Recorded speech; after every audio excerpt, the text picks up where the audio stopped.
Because Marjorie and Robert Munter have always lived a very devoted Christian life, they regularly attended the American Lutheran Church here in Sun City.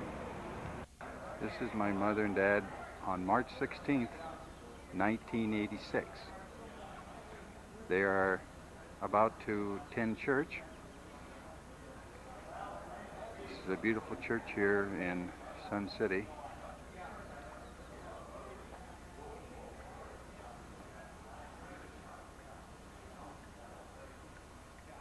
They attend this church regularly every Sunday when they're in Sun City. Our Father who art in heaven, hallowed be thy name. Thy kingdom come, thy will be done, on earth as it is in heaven. Give us this day our daily bread, and forgive our trespasses, as we forgive those who trespass against us. And lead us not in temptation, but deliver us from evil. For thine is the kingdom, the power, and the glory, forever and ever. Amen. Okay. Mother, why don't you give us some of the little anecdotes of when the kids were home? I think, we'd be interested in hearing what you had to, some of the good things and some of the bad things that maybe that we had done, and maybe we can remember it and recall it afterwards. Well, what? Louder. Oh. Well, one of the little things I'll start with Elmer. And he'd always help take care of the girls because he was the older of the five. And if I'd be busy, he'd be out in the yard trying to take care of the little girls. So anyway, he tried to help me some too. And then we always had chicken, and then we'd always have to heat water to scald the chicken. So that day, Elmer says, "Well, Mom, I'll get the water, and you can find the chicken and put it in the pail." So Arlene was about a little over a year old. She could just walk good. So of course, naturally, she wanted to see what Elmer was doing and where that water was going. And Elmer put his hand out for her. She seen her coming to push her back, so she wouldn't get hurt. At the same time, he didn't realize that he's still pouring water with the same hand, and he burnt her leg pretty bad. And he felt so bad, he cried. So we had to take her to the doctor, quite a few times because it was burnt pretty deep.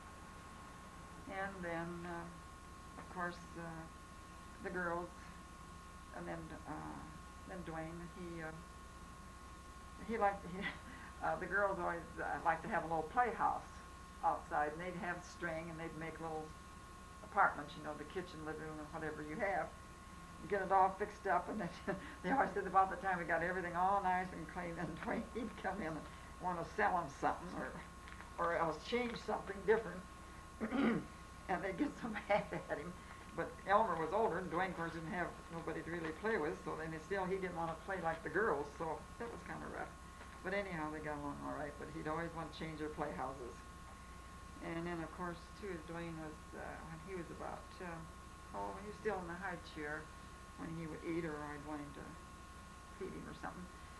And he kind of slid down to find something or look for something, and slid out of his high chair and broke his shoulder bone. Sure wasn't kind of angry and straightened out real fast. You could have, probably something you wanted, and I said no, and, like babies will, and you thought you'd wiggle, and he didn't realize that she was so high up from the floor, and out you went. And then talking about What did I do, break my collarbone? Yes, you did. So we had to take you to the doctor and get that set, and oh my, you cried, you didn't know why that should be. And you couldn't use your arm for quite a little while because you know that. And the doctor wanted to be sure that it would heal straight. So we had quite a little time. And let's see. And then what? Say something. Little louder. Well, see, if you think of something, just join in, Deb. And then, of course, then the girls too. Of course, this is long before Jim come along. And Bob was on the farm, this all was, and he was always axle grease to put on his wagon, what do you call it, hubs, every so often have to grease it. And anyway, so that's what he was doing. He had a little paddle, which he always used. He kept it in the grease can. Instead of putting it away, he just left it set. Something come up, I remember. And Avis and the girls seen that, and they thought, well, you know, we could just play, we could fix something. It looks like, you know, colors, you know, it's real nice. So they each got a paddle, and instead of putting it on what they were supposed to do, they got it all over themselves, even after in their hair, on their skin. And so in about an hour, I went out to see what the girls were doing, and I didn't hardly know them. They looked terrible. So I went in and got the camera, and I said, I'm going to take your picture. And when you grow up, and you have little girls, and you say how naughty they are, I'm going to say, okay, I'm going to show what your mommy did. And I have that picture yet. And you can just see that all over. Because then I had to take off their clothes and burn them up. And that days, why, that wasn't so easy to do, because I had to sew everything. And so then, of course, school started, and we had Major, and Dwayne too, and Elmer. Let's see, did he went to Elmer, and then he had Major too. I wonder, did he drive in Major? Just you and the girls? Well, he didn't drive as much as perhaps I and Avis did. No, more so than what the two little ones, Iris and Right. Arlene, did, especially Arlene. Right. And no, not as much, but you had a mile and a half to school. So then you'd always have a little cart and Major, and drive Major to school, and there's always a place for the horses to be. There was a one-room school That's right. named Prairie Hill, District Number 68, Yeah, that's right. I forgot. mile and a half away. Yeah, from home, mile and a half. And you had to take your lunch, of course. And one little incident I must tell with Elmer. When he first started to school, he had to be on, there wasn't no one his age, so he had to walk. And Ruby Munter was his first teacher. So I'd fix his lunch and, you know, and send him plenty early, because he's a mile and a half to walk. And so after a while, he's always late, and I didn't know it. And so the teacher sent a note, wanted to know what time Elmer left for school, and so then I went down to see, and I told her. Well, she said he never gets there until about 10. Well, I didn't know what he was doing. So then I says, well, I asked him. Well, he wouldn't say nothing. He knew he was doing something naughty. But John was plowing, and he said about that. He'd walk slow. About why he was late, the kids would steal his lunch. So he thought, I'll fix them. I'll eat mine before I get there. They won't get my lunch. So John said he'd get just about to that culvert. As you go down that long hill, you know, that last long hill before he got to school. And he'd sat there by that culvert for a long time till he finally got all of his lunch ate. I didn't know that. So then Ruby said, okay, send his lunch and tell him then he can put his lunch by hers. So then he got to school on time. But he had to walk along because he thought, well, if I got there, what's the difference? So I got there. So that was one of the little things he done.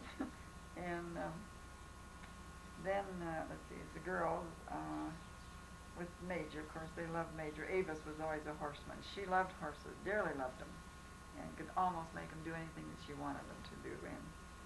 And to this day, she loves horses, and she loves dogs, both. Iris and Arlene could care less about horses. Arlene scared death of them, and Iris was much better. So Avis always, she was a horseman. And of course, while we had Major, we went somewhere Sunday, I suppose, church, and I don't know where, but we didn't come home anyway for a while. And when we returned home, Major, he was a really intelligent horse, and good to the girls. They'd fall or something, he'd stop, wait for them to get back on. But anyway, he knew how to open a spout where the oats were. I guess he was hungry, so he got out of the barn and thought, well, okay. So he raised that up with his mouth, and I don't know how many bushels of oats ran out, but he ate too much, and we almost lost Major. I don't know if you remember that, Dwayne. Ava sat up there. She sat by the hour and rub him and cry, and I guess it must have been her faith and prayer that why he recovered, because she just couldn't think of something happening to Major. So they had lots of enjoyment with Major, and everybody that come relatives or cousins, they all had to ride Major and take pictures. He had his picture taken many times. And then Jim come along, and he's 10 years late from Arlene. And so we had him named Jim about 6 months, I guess, before he's ever born. I don't know why I was so sure to have a boy, but I must have been. But Elmer and Dwayne, they were in college, and I thought, oh dear. I didn't know what I was going to do. I thought, my land, what would the boys think in school and the girls ready for high school having another child? And I says to Dad, I said, I don't know. I feel real bad. I don't know what the boys are going to say. But he says, well, he said, it'll be just as welcome here as they were. That's all. It's this way, and that's it. So anyway, Elmer come home first. Elmer was supposed to come home, and then he didn't that weekend. So of course, right away, you always think the wrong things. And so I says to Dad, I said, I suppose Elmer found out that I was going to have another child, and he just didn't even want to come home. And Dad says, oh, now. Well, anyway, he came home the next week. And he was so surprised. That wasn't the reason, of course. He just couldn't come, and he thought that was wonderful. He said he hoped I'd have a boy because our ages. So then I thought, now I don't know what Dwayne's going to do. Well, when you came home, of course, you hadn't heard about it either. And when I told you, said the same thing as Elmer. He said, well, I think that's great.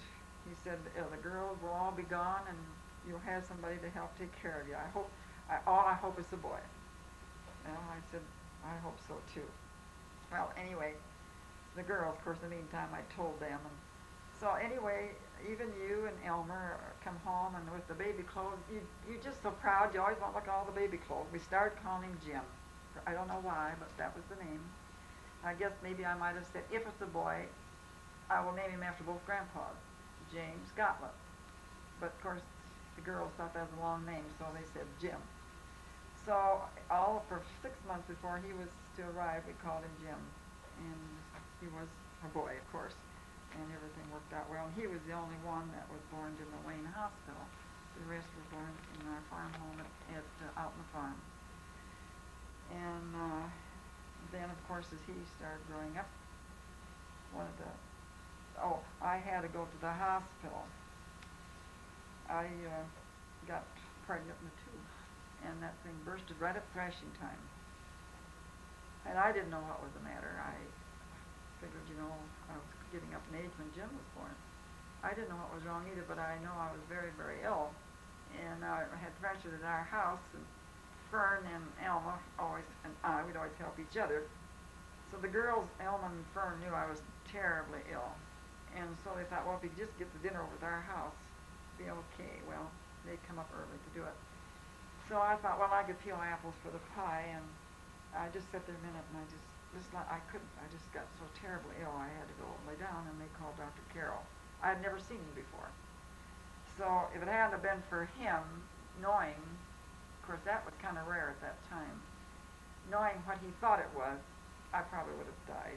And he sent me to the hospital immediately, and that tube had already broken.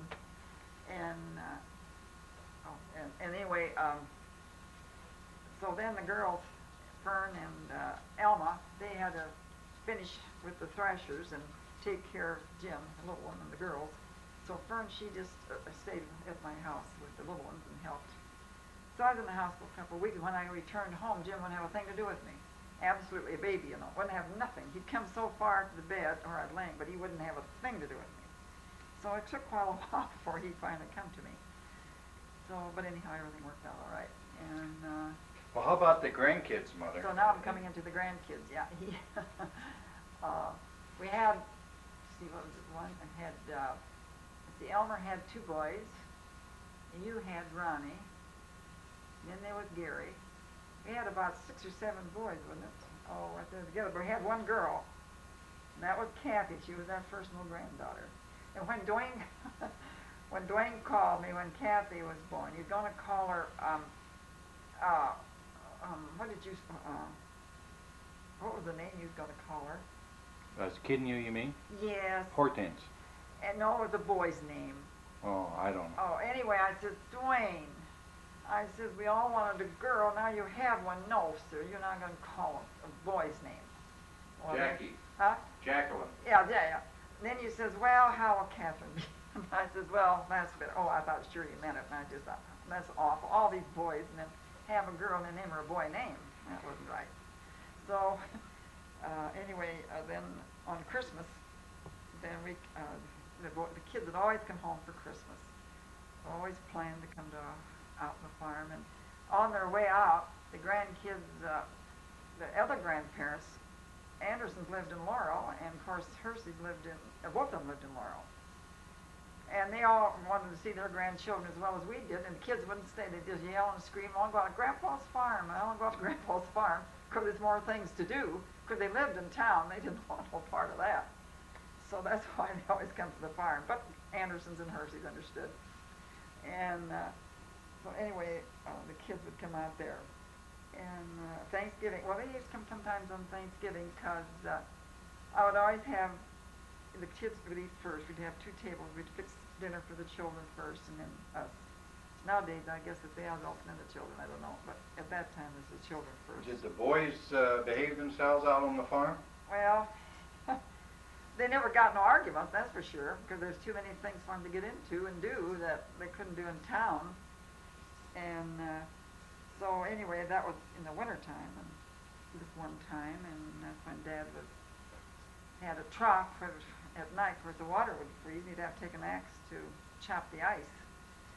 So for the come home, the kids, the boys always had overshoes because they'd always be outdoors, you know, and then they could take their overshoes off to come in the house. And Iris had bought Gary a brand new pair. He just put, that was the first time he'd had them on. So they went outside, and of course Rick, he was always the one I think thought up a lot of that. And he got the axe. He'd seen Grandpa do it. And he was just a chop, and the ice was just a flying. And Gary, he hadn't seen that done before, so he was standing there right as close as he could get, too close, looking. And when Rick finally got the little hole chopped so the water, they could see the water, Gary, he had the end of his overshoe chopped off. And Iris said, you dummy, couldn't you at least stand back? Said, now look, he had the first he'd know it happened, that his overshoe was chopped. But it is a wonder that he didn't get his toe. It could have, because that axe is sharp, you know, to chop ice. It's just a wonder. And then, of course, everything worked out all right. Everybody survived that. Then he used to go up in the haymow. That was another thing. In the haymow. Yeah, that was the most dangerous, I think, of everything. Swinging Climbing on up that rope, those you mean? steps, and then to swing on that swing. Or maybe you remember. Well, I used to do it myself. Yeah. You swing on that rope from the top of the hay down. Yeah. And then supposing that little hole, they'd come over and then they fell down. Yeah. They could have gotten killed. Oh, I said the kids, you boys done all those things, and you know that would have been dangerous, but nobody ever got a bruise. Well, I remember one time that Gary, they were playing on some corn pile that they'd shelled some corn. Yeah, whole corn pile. And Gary lost his glasses. You remember that? Yes, I hope. We hunted, and then the next, what did we do? We found It got it dark. the We next couldn't day. look anymore. We couldn't find. You know, it got too Get dark. yeah. And so then we had to wait till early the next morning. And of course, the sun next morning, everybody got up early, and everybody went out to look and found his glasses. Wasn't even bent. And that is a miracle. I don't know. Nobody can understand, but there they were. Of course, Gary had very bad eyesight, and he still does. So that was another little thing that you can't. It's comical. And then the boys throwing eggs in the chicken house. That was on the naughtiest thing they did. Because the other we could look over and think, well, that's just what boys will do. But why they ever happened to do that, I don't know. But they did, and so it caused my chickens to quit laying for a while and start eat eggs, which was real bad. And let's see something else. Ronnie. He was about 5. And I don't remember if that was on Thanksgiving or Christmas, but that's when all the family would come together. And Dad wanted a male hog taken care of, and so he said, while the boys were there, why they could help me, because it was a big, good-sized male hog, you know. And so Ronnie, he's in the barn. He knew the hog was squealing and going on. He knew there's going to be something going on. So he didn't want to watch it, so he left, went back to the house. And yet he come in and he just stood there and he said, "What the men doing?" Well, he didn't know. He just stood there. He's white as a sheet. He knew something's awful. Anyhow, he went back. So he just opened the barn door and he just says, "Is he dead yet?" We castrated him. "Is he dead yet?" And the men said, "No, he's all right." But still, Ronnie wouldn't go in. He thought he still was dead or something. He didn't want to see what happened. He waited a couple hours, and he finally did, though. He finally seen that everything was okay. But he was, I'll bet he never forgot that to this day. I'm sure he didn't. Well, then when Jim was about 10, 12 years old, didn't he have a motor scooter? Yeah, he had that, and then He would give take all the boys a ride. Yeah, he and Mike were always real close, because Mike was the oldest of the grandchildren. Yeah, go ahead. And Mike always sort of did what But Jim Jim wanted said, him to. and then they always out in the back digging holes. You know, I don't know why. There's always digging a big hole as a, what would be their object now? For their secrets, you know, their jewels, they'd say, you know, I don't know where they got all this. And they're always having a hole dug someplace. Always hiding something, Mike and Jim. Yeah, they spent a lot of time together, Mike and Jim. And of course, Mike was almost 3 years old before Elmer ever saw him. Because Elmer had to go to service, and he was gone 3 years overseas after, and Mike was born then while he was gone. So Elmer never got to see him until then. And Oh, see, now I remember something about bow and arrows too one time. yeah, I got for Christmas, like Grandma and Grandpa should have known better, with all these boys at that age and how they like to shoot anyway. You remember when we had to herd cows on the road when the drought? We had very little rain during the 30s. And Dad would always have us herd the cows along the road. We had what we called the Old Danes Road on the east side of the farm, and then we had a mile on the south side of the farm, and then a half a mile on the west side. And on the west side was a new bridge, and not too much to do, so I wrote notes, and I said Dillinger was here, and he was going to do certain things, and Iris and Avis were herding cows, and they found these notes and brought them over to Dad, and we were cutting alfalfa nearby, and Godfrey happened to be out there that summer, and Godfrey read the notes, and he started saying he had to hand them to the FBI, and it was very serious, and I didn't want to say too much because I was scared then. But you remember that? Yeah, I remember that old name. Oh. Yeah, and then the girls herded cattle for a long time there. Oh, they did. Yeah. And then bringing up the Old Danes Road with that, when Godfrey was there, then he'd always usually bring Kathy, you know, Catherine. Mm-hmm. And of course she loved Major too. Oh, yes. So anyway, she wasn't afraid of nothing. Kathy wasn't. And she and Avis then got on Major, and you know the old Dane up there. He lived in that kind of an old dugout hole, and they went up there, and he locked him in the barn. And Kathy, she just do anything, and there was a pitchfork, and she got that pitchfork, and she said, "If you don't let us out, I'll stab you." Yeah, that's true. And so I guess he thought, my gosh, she probably might. He didn't know.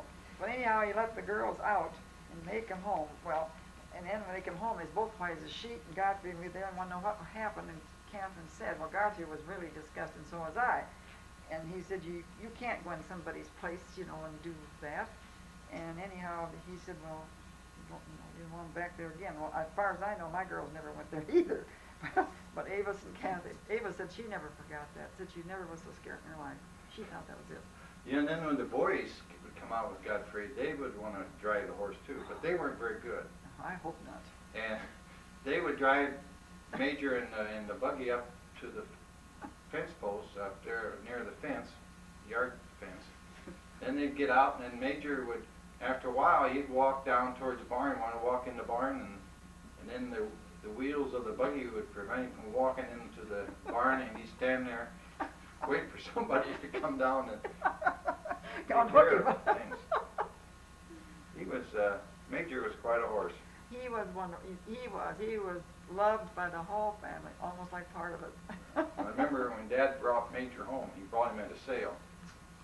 He was about halfway between a Shetland and a full-size horse. Just about, he wasn't. Yeah. Painted, he's a painted Indian horse, they call him. He sure was pretty. And he was so good to all of you kids. I guess that's why you all loved him so much. Well then, I remember when I was 4 years old when I had a appendectomy operation from Dr. Johnson up at Farmington. I remember he put me on the ironing board when he started operating. That's the way he does. You know, He used to do gave it. me ether, and I remember doing that. He come right to the home. No. But Dwayne was in he went to the hospital. He had to go to the Well, it wasn't really a hospital, No, it was it's his just- house. It's like a house. He had an office, Yeah. he lived there, He had a little room for his operating room, I guess. and he had a leather couch. Had such a high fever that it felt so nice and cold. I remember that. You do? Yeah. And I also remember being at Grandpa Munter's house afterwards, and he had come up to the house to take the stitches out. Yeah, because And I we had was in bed there at grandma's. Grandpa Munter's. Yeah, because he didn't, you see, riding over them kind of roads, he didn't want me to take you home.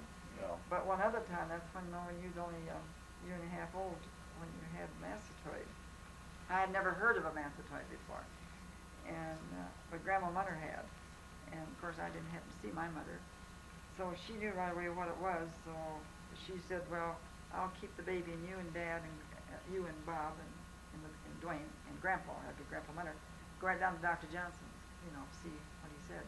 He looked at it. Of course, he started to swear, and he said, I said, I know anything about it. Of course, he got a skull to show me how dangerous this was and what it was. He says, I can't understand how you ever got up over those roads. The inner ear was so full of pus, it would break first, and that'd be it. And so, but Grandpa, right away, he says, well, he said, if it's that bad, I want to get him to Sioux City. If he got this far, I want to go to Sioux City. And Dr. Johnson didn't want to operate, thank goodness. But anyway, he called Dr. Tripp, the specialist in Sioux City. Dr. Johnson did, and had everything taken care of. But we couldn't go to the next morning. We had to go on by the train because he wouldn't no more car business or whatever. And so we got off the train. There was a car from the hospital that met us and took us right to the hospital right away, quick. And to the hospital we went. Well, of course, then I had Eva in there. I was nursing her. Well, anyhow, the nurse grabbed you and away you went. But Bob went. Bob watched the operation. He was in the room. And so then the Dr. Tripp said that he didn't know, as bad as it was, for 3 days if you would live. And I was talking to another a woman, and her little girl, same age as you, and he had just operated on her for the same thing. And he told her the same thing. Well, then 2-3 times a day, she and I go look at her baby and my baby, and he looked pretty dull. He just laid there. So then on the 3rd day, you began to look brighter, and that afternoon her little girl died. But while I was in the hospital, then my mother came because you couldn't walk on account of the blood going to the head right then, and you couldn't cry, so he had let you have everything you wanted. So then Mother came. Those must have been good days. It was. So then we'd go from room, and everybody on that floor that knew the circumstances. So everything in that room, if you wanted, then I'd take to my room, see. And then after that night, then Mother, she'd take it all back and give it back. And next morning we gathered it all up again. That went on for a whole week. And the thing was, of course, they wouldn't think of doing such a thing nowadays. But they would take Avis in the nursery, and she laid there just all with all the other babies, and they washed. Wash and dress her, and then when they bring the other babies around to nurse, they bring Avis to me. But while I was waiting for you to have this surgery, there was a woman she's probably about in the 40s, 50s then, and her mother was there with a broken hip. She had never had any children, and she loved children so much. And so she's holding Avis. Of course, Avis was a pretty little thing. So she said, diapers. We couldn't buy diapers them days. We had to wash them. And little clothes. So she said, I'm going to take them home and I'm going to wash them because I come every day to see my mother. She said, I'd love to do that. So that whole time I was in the hospital, she would take home Avis, all the diapers and what Avis had, and next day bring it back all clean. She did that. All the times in the hospital. She loved Avis so much. And so that was one of the lessons. So then, of course, we brought you home. Well, we had to take you to have that dress for quite a number of weeks at that time. That was sad. Bob was in the operating room. He said when they opened that, the pus just flew. It was that serious. It was that all ready to break. Nowadays, they never have that. No. because of- Well, they didn't know anything about penicillin. That's what I said. Today, Nothing, no penicillin. antibiotics, no. No. Well, we'll stop right now and we'll pick it up later. Thanks. Yeah, maybe think of.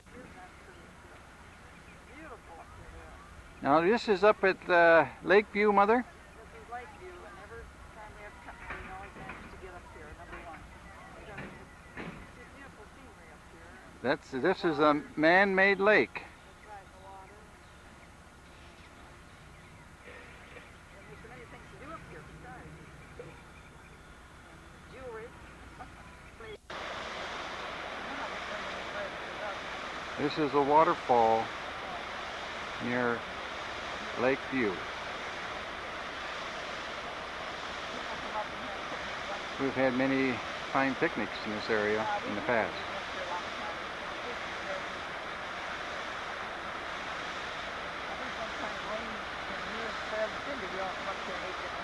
How's that, Mother? I say one Christmas, Cindy and Fred were here, Yes? and we all come up here and had our dinner here, Right. on Christmas Day. It was so nice. It was in the 70s that time. We got home and it was 3 below. Fred said that This is Sun City on top of the area where the waterfall is near Lakeview.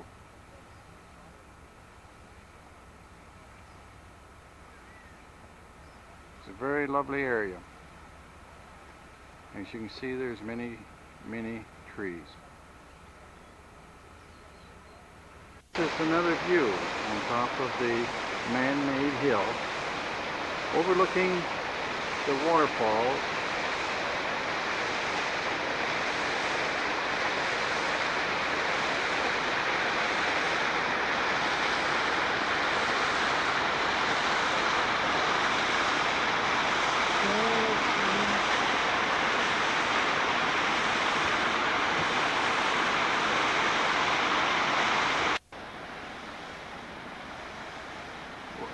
How you like it, Mother?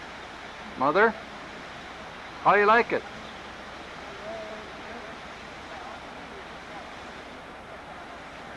This is a view of a tree in blossom.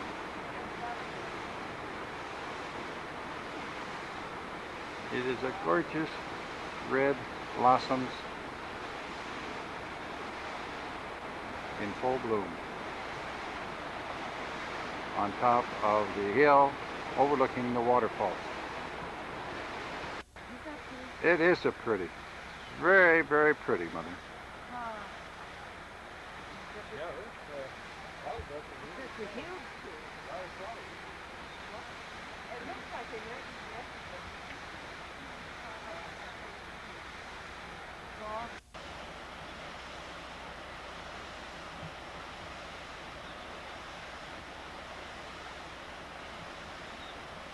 What are you doing, Dad? Just sitting here.